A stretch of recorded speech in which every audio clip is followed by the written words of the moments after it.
I finally bought an Imsai. This thing is really cool. So I got this on eBay. These normally go for $2,500, $3,000, and sometimes more if they're in better condition. I saw this one listed a few times and kept getting cheaper. I guess nobody really was interested in it because it was missing the paddles here. So if you go on eBay and search for the paddles, they go for like $25, $30 a piece, which can get really expensive, especially when it's missing a lot of them. But I went on some forums and found somebody posted that you could get them on Mauser. So I searched Mauser, and sure enough, they were there for like $2 a piece. So I bought all new ones. They're pretty much the same. The colors are a little lighter, but a lot of times when you buy the replacement ones on eBay, they say the colors are lighter. So this looks like they're just buying them off Mauser and selling them for 10 times as much as they're buying them for. But anyways, not a whole lot, you know, we don't need to repair anything or anything. It works already, which is really cool. So it came with this board, which is not the, you know, Altair or the Imsai CPU board. This is a single board computer. So this would have been an upgrade, I guess. It has a parallel port, 2 serial ports. This one you can use as a terminal, and it's got a ROM built into it, so it's got a monitor program on it, and it's running a Z80. I think it's running at 4 megahertz. So the original machine ran at 2 megahertz, and this is really cool and all. It also came with a floppy drive controller. Can run an 8-inch or a 5 1/4. So this is a nice little setup, you know, if you want to use the computer with the terminal. But I'd really like the switches to work, and this cable, I don't know if you noticed, it wasn't plugged in. There's nowhere to plug it on this board. So the lights work because they come off the S100 bus, but as far as making the, you know, the switches that let you go through memory one by one and put the set the memory address data using the front panel switches is all done through this cable. So I honestly would rather have the switches work than have the cool monitor ROM, but it's a cool board to have. And so what I did is I went on eBay and I bought a reproduction Imsai CPU board. And I also bought the parts kit, which is a separate kit, but together you can build the board.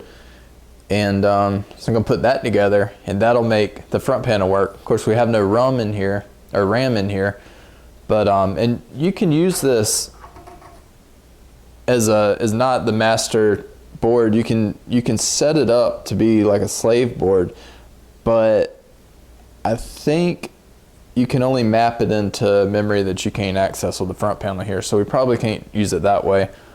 But I have a bunch of RAM in the other S100 computer I have, so I use one of those for now.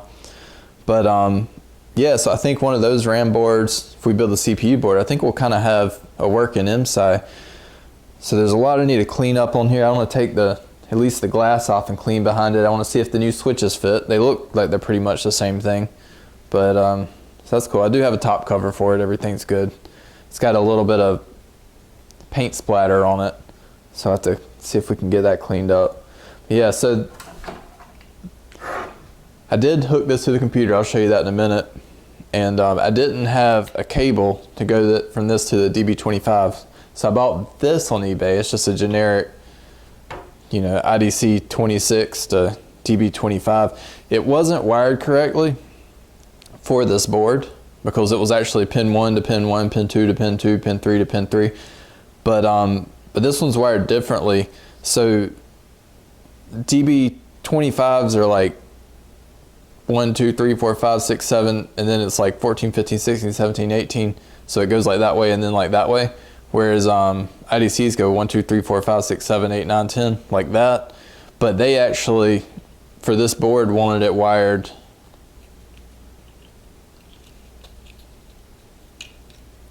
more 1 to 1. So pin 1, 2, 3, 4, 5 would go to 1, 2, 3, 4, 5. So I rewired this and it works now. It actually took me a long time to figure out because I was getting data, but it just happened that the transmit from the Imsai board was hooked to the transmit of the serial cable after all the adapters, but the ground was hooked to like one of the, you know, signal wires, like data terminal ready or something. So it was just kind of making data but incorrect data. So it looked like it was just all kinds of messed up. But anyway, got that set up and everything's working now. So let's take a look at the boards I bought and the switches. Here's my Mauser box with the switches. So there's all the blue ones. As you can see, they're a little lighter color. The red ones are pretty close. They actually, yeah, they're almost exactly perfect. And then I bought the little red power switch over there too. So I figured I'd replace them all. I'm gonna save these because they're original. But I figured I'd put new ones on there so I wouldn't break any of the original ones or anything. There was one on here that I took off just to make sure that so I could take measurements to make sure the Mauser ones were gonna fit. And here is the board. So it said on the listing or on the website, I can't remember which one, that they actually made this by getting the original board and photocopying it. So the traces are basically a complete replica of the original one. No silk screen or anything, just like the original. So I'm going to use the original Imsai manual to put this together.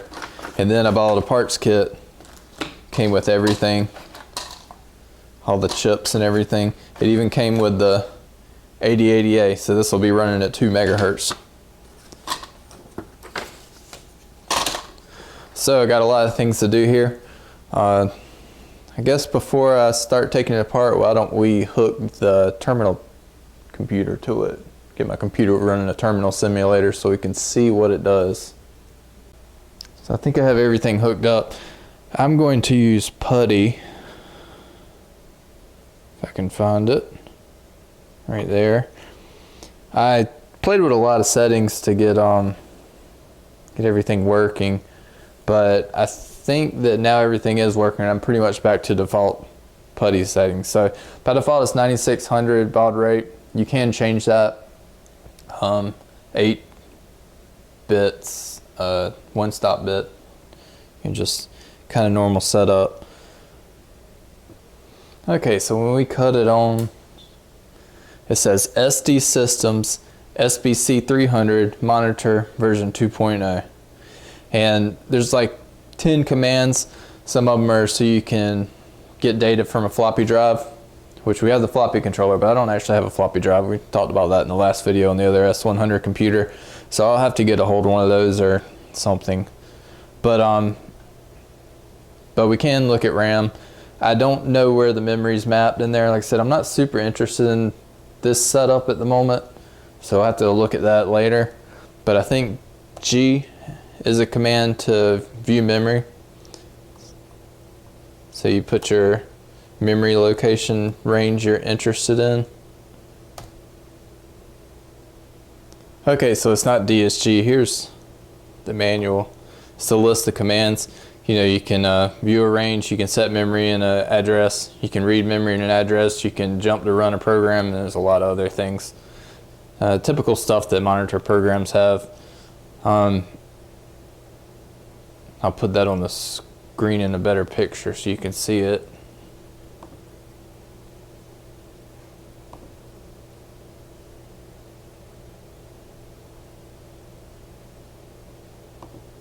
So to display memory location, here, let's reboot. It is D for display memory location.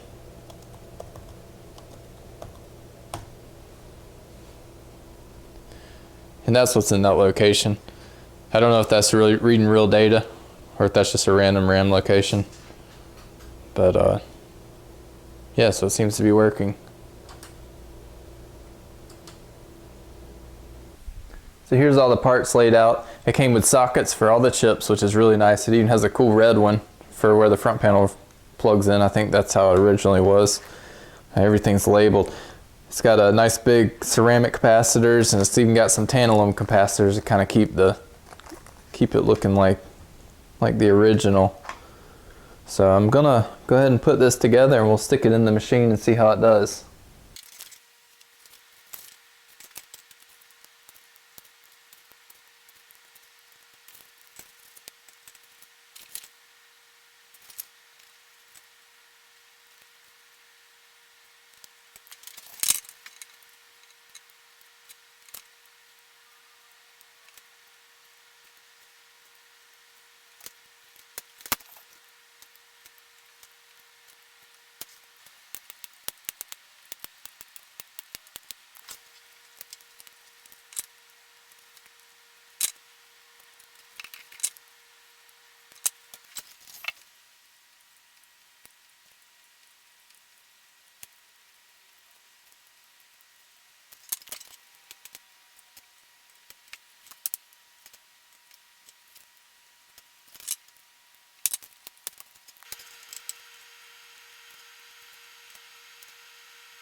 So I think we are officially ready for the smoke test.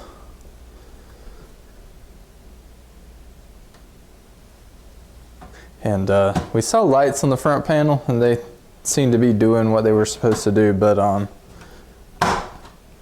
definitely don't know if the front panel works, because we haven't actually been able to flip switches and stuff. We got a few bent pins here.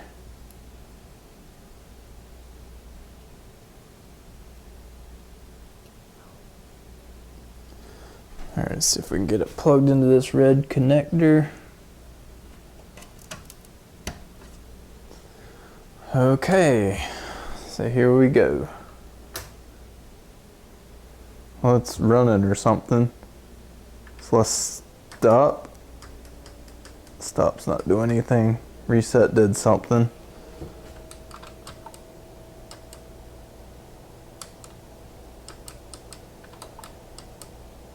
Well, that's not a good start. I don't think we can do anything if we can't stop.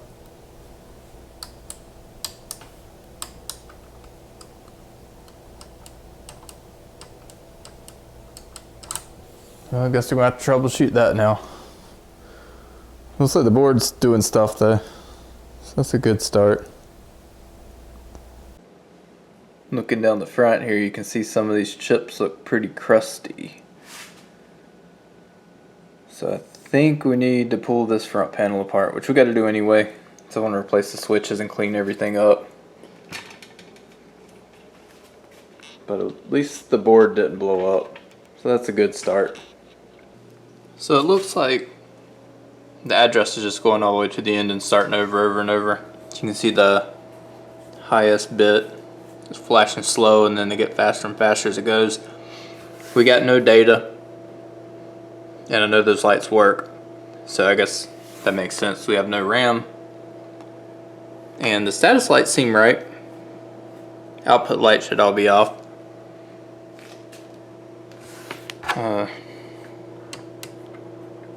Do a reset. Not getting any lights over here. If you look inside, chips look pretty crusty. So I think the next step is just to pull it apart, pull the front panel apart and clean the chips up. They're all socketed, so it should all come out easy, and hopefully that'll get it going. And replace the switches. So I took the front panel off, and it's just 4 screws across the bottom, and that takes that bottom metal plate off. And then a bunch of Allen screws here takes the plexiglass off. So first thing I noticed, 5-volt regulators here, and sorry for that noise if you hear it, I got the washing machine on. Okay, I shut the door, hopefully that's better. Okay, and I cut the power on and this thing got hot. And I checked the voltage on it, and it was like 100 millivolts. So the first thing I'm gonna do, you can see these chips are crusty, and there's a lot of things that could be wrong on here. But since none of the logic on the board seems to really be working, first thing I'm gonna do is I'm just gonna remove these tantalums. I don't want them exploding, and they're known to short whenever they go bad. So that could explain the regulator getting warm. And then we'll see if we have voltage on the regulator. Okay, so I got the 2 tantalums out. Got this on ohms.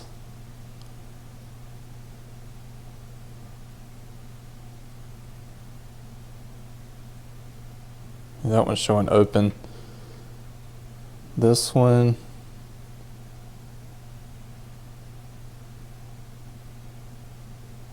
that's a dead short. It's not charging up. So that one was probably going to blow up. So let's see, what are these? 33 microfarad, I guess? Or, yeah. Maybe I'll see if I have some electrolytics I can stick in there. But I think we can cut this on and see if those lights work. It's a little sketchy because it's got mains voltage right there. We got a light. It's not running. Run. That's probably run and stop. Well, that's a good sign. Let me see if I can find some electrolytics to put in there. I got 2 47 microfarads in there now. I had to take the heat sink out to get to them to install them, so I went ahead and put some more thermal compound on there. So let's see if these switches work right now.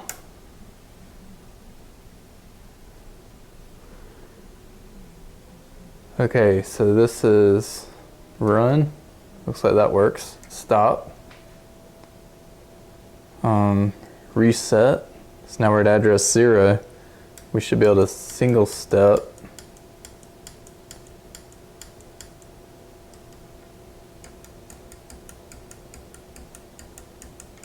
It's not what I would oh yeah, that's right. That's single stepping through whatever data's in RAM. So that's random. Seems to be working. So reset.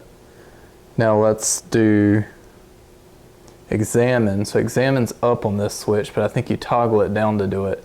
So all of the switches should be 0. So when we hit examine, we should get 0 all the way across there.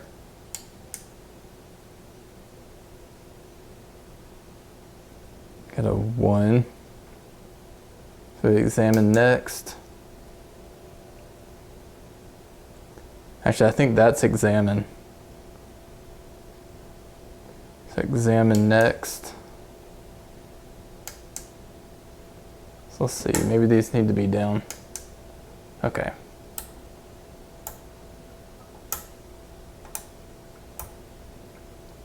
So examine.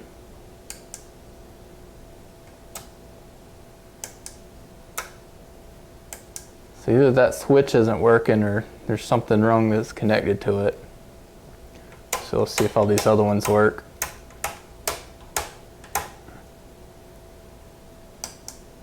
They seem to work.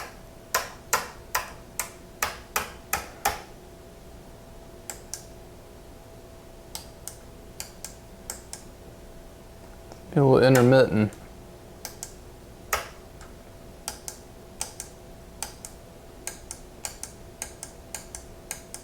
Yeah, I don't think it's working quite perfect, but we still have a lot of corrosion on these ICs, so we need to clean that off.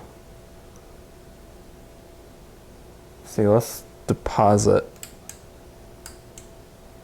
Not gonna get anything without RAM, but if we deposit next, you see the program counter is working, so that part's working. So the no-op circuit's working properly.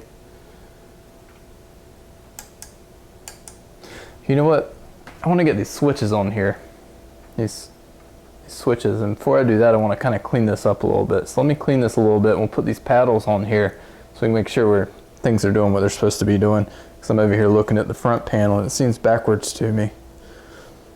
So let me work on that a little bit.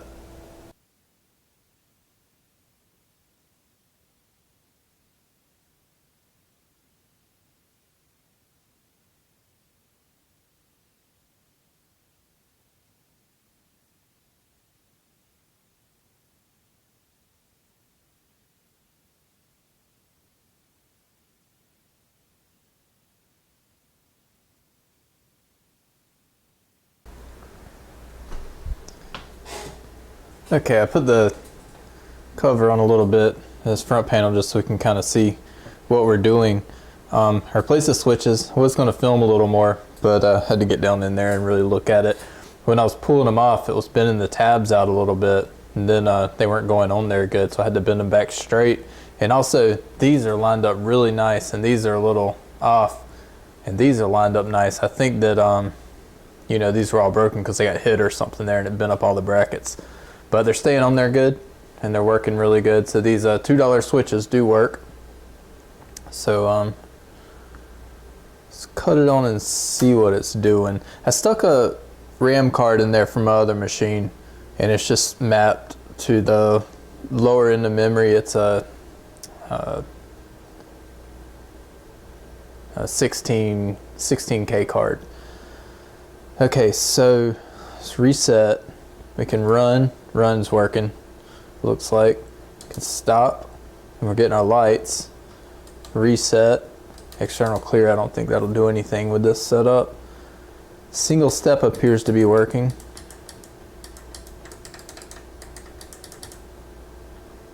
Try to test that in a second. So if I deposit, so it's working there. You saw just then it cut that 7 on. So I've noticed that deposit will sometimes cut this 6th bit on. And sometimes it'll cut the 7th, and sometimes it'll cut both of them on. And once that 6th bit's on, it seems to be stuck on. But right now it seems to be doing right. Let's see if it works. Yeah, see, it's stuck on now. And that 7 seems to be more random, whereas this 6 seems to get stuck on when you cut the switch off. Let's cut it off and cut it back on and see if it clears.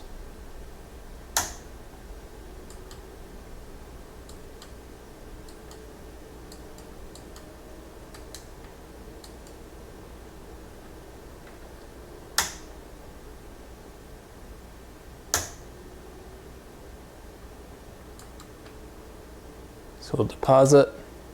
Yeah, so it's stuck on. Okay, so examine next appears to be working. Examine still doesn't work. It seems to be executing something. It's supposed to be doing a jump. So it's in a jump command, which is C3. And then it would follow by 2 bytes being these switch positions and these switch positions, but it's executing something. So I'm guessing that jump command is not going out right, or not happening at all. I mean, well, it might be incrementing the address plus trying to execute something. So maybe it's sending a no-op instead, and then it's just executing whatever these have to be, or I don't know. It's not working right. So that's something we'll have to look into. Let's see if we can write a program. So if we do a jump command, we can deposit it. And then if we were to say we want to go jump back to address 0, so we'd just be in a loop, then we can try to deposit it, but of course we're going to have that 6th bit on, which would be 40. And then if we do that right, let's see. I didn't. Let's reset. Okay. So put our C0 in location 0. And then we'll deposit next a 0, which that put all kinds of stuff on there.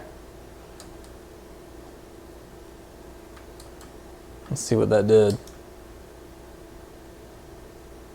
Let's try to deposit a 0 there. And let's try to deposit a 0 in the next location. So yeah, it's doing, these deposit and examine aren't quite working right. So we're at address 0, we got a jump command. Examine next. We tried to put in a 0, but we got a 40. And the next location is also a 40. So reset, let's see if single step works. So we got our jump command.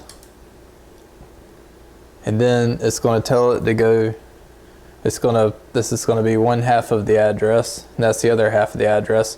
So if it worked when we hit single step, we should go to 4040, and it does. So all this stuff on the right seems to be working, but there's something weird here. It may be that this switch is just bad, but of course we're getting other ones intermittently. And the fact that it cut off just now, I'm glad y'all saw that because I hadn't seen that. Kind of leads me to believe it's probably not the switch, because I hadn't touched that switch since I cut it on the first time and it was doing it. So there's a logic gate, you know, some logic circuitry that controls that seems to be getting stuck. So I don't know if a low is 0 volts, meaning that a bad connection in one of these lower ICs, since I couldn't clean them, if that could be causing it to be, you know, stuck on because it's just not making a connection, and then the other dirty pins are intermittent, or if we've actually got something broken. But that's where we're at. It's looking pretty good. I mean, it's probably mostly there. It's probably just dirty pins at this point. So I think I'm going to end this one here. I mostly just wanted to build the board and see if the front panel worked, and I think it mostly does, but there's a little work to do. So oh, and I wanted to put the switches on it, and we got that done. And I'm happy with the switches. So they're on Mauser. I'll put the part number below in the description. There wasn't very high quantities of them. I don't know if they get replaced. If you put that same part number in DigiKey, it says obsolete. So I don't know if there was just a one-time order for some reason, or if it's leftover stock. But they look really nice. Like I said, the blue's a little lighter, but if you go on eBay and buy them, they say the blue's a little lighter anyway. So they definitely fit fine. Especially these down here where the bracket wasn't bent up. These are perfect. So I mean, all this you know, misalignment and stuff's more just because this machine's been dropped or something. But yeah, I think that's it for this one. So look forward to the next video about the Imsai 8080. Hopefully we will get the front panel working, and I don't know after that. We'll have to come up with something to do. Maybe we'll write a program. All right, thanks for watching, guys.